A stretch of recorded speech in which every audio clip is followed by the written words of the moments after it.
Hello. Last week हमने सारेगामा के ऊपर एक वीडियो पोस्ट किया था। तब से आप सभी के इंडिविजुअल बेसिस पे काफी सारे कमेंट आ रहे हैं इस शेयर के ऊपर, और जितने भी कमेंट है मेजॉरिटी की बात करें सभी एक जैसे ही हैं। तो उन सभी को इंडिविजुअल बेसिस पे रिप्लाई कर पाना थोड़ा सा पॉसिबल नहीं हो पाता। तो उन सारे कमेंट को लेकर या फिर जितने भी मेजॉरिटी कमेंट है उनके ऊपर एक शॉर्ट वीडियो आप यहाँ पे लेके आए, सो दैट आपके जितने भी क्वेरीज है यहाँ पे सॉल्व करने की कुछ कोशिश की जा सके। तो सबसे पहला जो क्वेरी क्या निकल के आ रही है उसके ऊपर फोकस करते हैं। कुछ लोगों के पास बड़े ही लोअर लेवल से ये शेयर है, अगर बात करें 900 के लेवल से आसपास या फिर 1000 के आसपास, तो उन लोगों का यहाँ से क्वेरी निकल के आ रही है कि इसमें क्या करना चाहिए। देखिए, डेफिनेटली अगर आपने नीचे के लेवल्स लिया है तो या फिर आपका या तो आपने लॉन्ग टर्म के लिए लिया हुआ है या फिर आपका जो एक अच्छा गेन के लिए, अगर आपके अच्छे गेन के लिए था तो ऑलरेडी आपका यहां से मल्टीफोल्ड तो हो चुका है। 1000 से अगर बात करें, इसने जो हाई रिसेंट में हाई लगाया 35 के आसपास लगाया। तो यहां से क्या लॉन्ग टर्म के हिसाब से पहला सवाल, क्या खराब है? बिल्कुल नहीं, अभी भी बिल्कुल सही है, अच्छा शेयर है, कोई प्रॉब्लम नहीं है। पहली चीज, आपने उसमें वीडियो में डिटेल में चीजें देखी थी किस तरह से चीजें सुधर रही हैं। तो क्या यहां से लॉन्ग टर्म के जो इन्वेस्टर उनका प्रॉफिट बुक करने देना चाहिए? बिल्कुल नहीं। मेरी चीज एक ध्यान से समझिए, आपने 5 साल 10 साल की जितनी प्लानिंग कर रखी है, जो आपने अपने जो गोल प्लान कर रखा है उसको 5%, 4% या फिर 6-10% के लिए, उसके वजह से आपका डिस्टर्ब नहीं होना चाहिए अगर आप लॉन्ग टर्म इन्वेस्टर हो तो। अब पहली चीज ये क्लियर होगी। दूसरी चीज क्या होगी, इसमें कुछ दिनों से प्रॉफिट बुकिंग दिख रही है। जब हमारी लास्ट वीक इसमें बात हुई थी तब क्या बात हुई थी? फ्रेश बाइंग के लिए क्या बात हुई थी? एग्जैक्टली यही लाइन थे कि वेट एंड वॉच करना चाहिए। फ्रेश बाइंग हम क्यों ऐसा बोला था और कब करते हैं?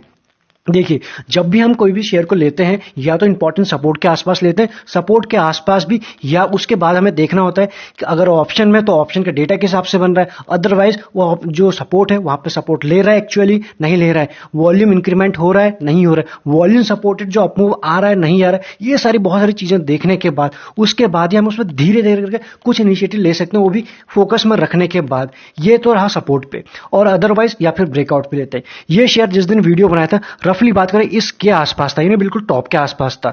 तो वहां ना ही ये ब्रेकआउट के आसपास था, ऑलरेडी टॉप पे था, और ना ही सपोर्ट के आसपास। तो बीच में कभी भी हमें नहीं लेना चाहिए, पहली कंडीशन, इसलिए बोला था। दूसरा क्या हो रहा था, ऑलरेडी इतना अच्छा रनअप दे चुका है, इसमें प्रॉफिट बुकिंग आई नहीं है, तो डेफिनेटली इसमें प्रॉफिट बुकिंग आनी तय थी, वो अभी आ रही है आपके सामने। तो ये चीजें इसके बेसिस पे बोली थी। तो ये तो रही इसकी कहानी कि क्या था इसके पीछे लॉजिक। दूसरा जो आपका सवाल था कि लॉन्ग टर्म के लिए क्या करना है, वो आप समझ गए कि लॉन्ग टर्म के लिए अभी भी अच्छा है, ये तो चीज क्लियर होगी। तीसरी चीज, लॉन्ग टर्म पे सवाल जो निकल के आ रहा, क्या इसमें प्रॉफिट बुक कर लें? देखिए, इसमें क्या है, जिस तरह से शेयर अब जो इसमें बुलरन आया हुआ है, जो अप ट्रेंड बना हुआ है, एक अपने ट्रेंड को फॉलो करते हुए आ रहा है। वो ट्रेंड क्या है, जो आपको रेड लाइन दिखाई दे रही है 20 डे EMA के आसपास, इसी के आसपास सपोर्ट लेता है, यहां पे आप देख सकते हैं। एंड यहां पर उसके बाद यहां पर सपोर्ट लिया, उसके बाद यहां तो आया नहीं था, एंड इसके बाद यहां पर, यानी उसी के आसपास सपोर्ट लेता है और वहीं से इसमें अपमूव आ जाता है। अब आपके लिए क्या है, जैसे ही अगेन इस बार अगर इस ट्रेंड को फिर से फॉलो करता है या नहीं करता है, आपको अगले 2 से 3 दिन में पता चल जाएगा। इसके लिए तब तक क्या करना है, इसके लिए पहला जो सपोर्ट निकल के आ रहा है या फिर जो 20 डे का जो नंबर निकल के आ रहा है वो 3100 के आसपास, लेकिन वो उतना स्ट्रांग है नहीं है। एक्चुअल स्ट्रांग ये दिखाई दे रहा है आपको 3000 के आसपास। अगर अगेन यहां से रुकता है, फिर से इसमें अपमूव आता है, तो आपको अपनी जो लॉन्ग टर्म जो प्लानिंग कर रखी है उसको डिस्टर्ब करने की कोई जरूरत नहीं है। इसके बाद जब फिर से निकल जाएगा तो आपको रिग्रेट होगा। हाँ, इसमें यह जरूर है, इसने बड़ा ही अच्छा रिटर्न दिया है 1 साल में, यहां से इसमें कुछ प्रॉफिट बुकिंग आ सकती है, आते हुए भी दिखाई दे रही है। अब वो कितनी आएगी कोई नहीं बता सकता एज ऑफ नाउ, वो तो जिस हिसाब से चार्ट बनेगा उस हिसाब से हम बता पाएंगे।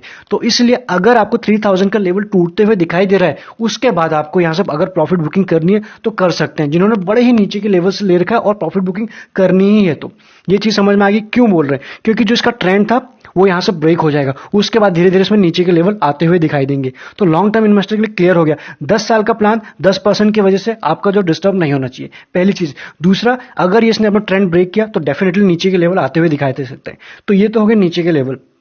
अब बात करते हैं दूसरा, मेजॉरिटी जो आपके कमेंट निकल के आ रहा है वो ये निकल के आ रहा है कि यहां पर हमने हाल फिलहाल में ले रखा है, किसी ने अभी 34, किसी ने 3450 के आसपास, 35 के आसपास, 32 के आसपास, जो भी प्राइस पे लेके, इसमें क्या करें? देखिए, इसमें क्या करें, एवरेजिंग करें, फ्रेश बाइंग करें, ये सवाल निकल के आ रहा है। बिल्कुल भी नहीं, कुछ नहीं करना अभी। अगर आपने अभी ले रखा हाल फिलहाल में, ऑल्दो या तो आपने स्टॉप लॉस लगा रखा है अगर शॉर्ट टर्म के लिए लिया है, या फिर अगर आपने लॉन्ग टर्म के लिए लिया है, तो आप एक चीज इसको ध्यान से सुनिए। यहां से क्या है, गिरते हुए कभी शेयर, फिर चाहे जो मर्जी का शेयर हो, एग्जांपल देता हूं, इंडिया मार्ट आपने देखा अच्छा शेयर है, उसके बाद भी गिरा।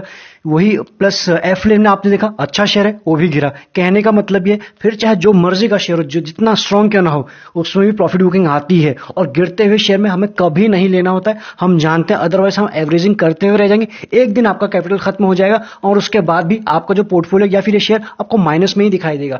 इसलिए एवरेजिंग करनी है तो बढ़ते हुए शेयर में करेंगे। कब करेंगे? जब ये अपने सपोर्ट बना देगा। सपोर्ट क्या है आप जान चुके, 3000 का एक लेवल स्ट्रॉन्ग सपोर्ट है। अगर यहां पर रुकता है, उसके बाद यहां पे कुछ यहां पे कंसोलिडेशन होता है, वॉल्यूम से दिखाई देती है, या फिर धीरे धीरे में हायर हाइज की सीरीज बनती है, उसके बाद ही हम धीरे धीरे इसमें एवरेज करेंगे। अदरवाइज ऐसा नहीं कि 5% और सस्ता हो गया आज, कल को 5% और गिर गया, अरे 5% और सस्ता हो गया। इस तरह से बिल्कुल कभी भी नहीं की जाती। ये इसी शेयर की बात नहीं हो रही है। जब भी अगर आपको इक्विटी मार्केट में काम करना है, कमोडिटी या फिर स्टॉक मार्केट में काम करना है, तो इस तरह से हम नहीं करेंगे एवरेजिंग। ये चीज क्लियर होगी। दूसरी चीज, तो अगर आपको एवरेजिंग करनी कब करनी है समझ में आ गई। फ्रेश बाइंग के लिए तीसरा सवाल है कि फ्रेश बाइंग कब कर सकते हैं। अभी बिल्कुल भी नहीं करना है, कुछ नहीं करना है, इसको हाथ नहीं लगाना है, ऑब्जर्वेशन पर रखना है, इसको फोकस पर रखना है। पहली चीज, अगर ये टूटता है, ये तो आप समझ में आ गए। पहली चीज तो ये, अगर ये टूटता है, इसने अपने ट्रेंड को ब्रेक किया, तो बड़े ही प्यार से आपको दूसरा जो सपोर्ट निकल के आएगा 2750, यानी 3000 के बाद 2750, और उसके बाद जो ये सपोर्ट निकल के आ रहा है, इसकी बात करें, यहां पे बात करें ये, और उसके बाद उसका नेक्स्ट अगर और भी ज्यादा इसमें जो ऐसी जो ये प्रॉफिट बुकिंग दिख रही है और भी ज्यादा वीक रहता है, उसके बाद आपको 25 तक के लेवल आपको आते हुए दिखाई दे सकते हैं। अभी बड़े ही दूर लग रहे हैं, लेकिन जब किसी शेयर में प्रॉफिट बुकिंग आती है तो सारे लेवल आ जाते हैं। आप देख लीजिए एफले का, आप देख लीजिए इंडिया मार्ट का, और भी कई देख लीजिए, आप देख लीजिए अंबर का, जितने भी अच्छे शेयर हैं, जो भी मर्जी हो, सभी में प्रॉफिट बुकिंग आती है तो सारे लेवल आते हैं। और ऐसे प्रॉफिट बुकिंग ऐसे एक अच्छे रिटर्न के बाद आ भी सकती है। वो हमें कब पता चलेगा? जैसे जैसे चार्ट बनेगा। आज का क्या चार्ट बना रहा है, जिस तरह से आज किसमें कैंडल बनी है, एक फुल बियरिश कैंडल बनी, हेल्दी जिसे कहते हैं बियरिश कैंडल। कल के दिन भी इसमें कुछ गिरावट रह सकती है। लेवल से आप जानते हैं 3000 के लेवल आपको दिखाई पड़ सकते हैं। उसके बाद डिसाइड करेंगे कि रिवर्स हो रहा है, सपोर्ट ले चुका है, नहीं ले चुका है, क्या होगा, वो तो हमें बाद में ही पता चलेगा। ये जो मेजोरिटी आपके कमेंट थे ना, आपको यहाँ पे समझ में आ गया। ये लॉन्ग टर्म को क्या करना है, कब प्रॉफिट बुकिंग करना है, कब तक होल्ड करना है, ये भी समझ में आ गया।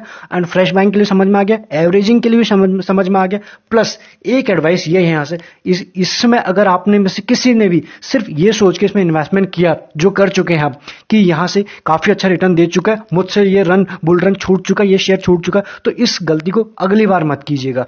क्योंकि कई दफा ऐसा होगा, सिर्फ चेज करते हैं। उस वीडियो में भी बताया था कि मैक्सिमम जो गलतियां होती है वो बुल मार्केट में ही होती है, या फिर शेयर जब बुलिश होता है। बियरिश में कम गलतियां, क्योंकि उस टाइम हम चेज कर रहे होते हैं, और बियरिश में तो हम डर रहे होते हैं ज्यादा। जैसे कि अभी कुछ दिनों में अगर ये और गिरता है तो हम डरेंगे, वही वाली बात हो जाती है।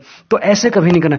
इंपॉर्टेंट लेवल आप जानते हैं, या तो सपोर्ट, वो भी सपोर्ट के साथ क्या कंडीशन होती है तभी बाय करना है, या तो फिर ब्रेकआउट। बीच में हवाई में कुछ कंफ्यूजिंग जहां पे है, वहां पे कंफ्यूजिंग को ट्रेड बिल्कुल ही अवॉइड कर देना। और भी बेहतर से बेहतर अपॉर्चुनिटी मार्केट में आते रहते हैं। शेयर मार्केट अगर अच्छे से यूज किया जाए, कुबेर का खजाना है, और न किया जाए तो आप जानते हैं उसके बाद किस तरह से उसमें काम होता है। चलिए, इसके बाद भी अगर कुछ आपके कॉमेंट रह गए तो उन्हें कवर करने की कोशिश करेंगे कमेंट के थ्रू ही। चलिए, इस वीडियो में इतना ही। Thank you so much.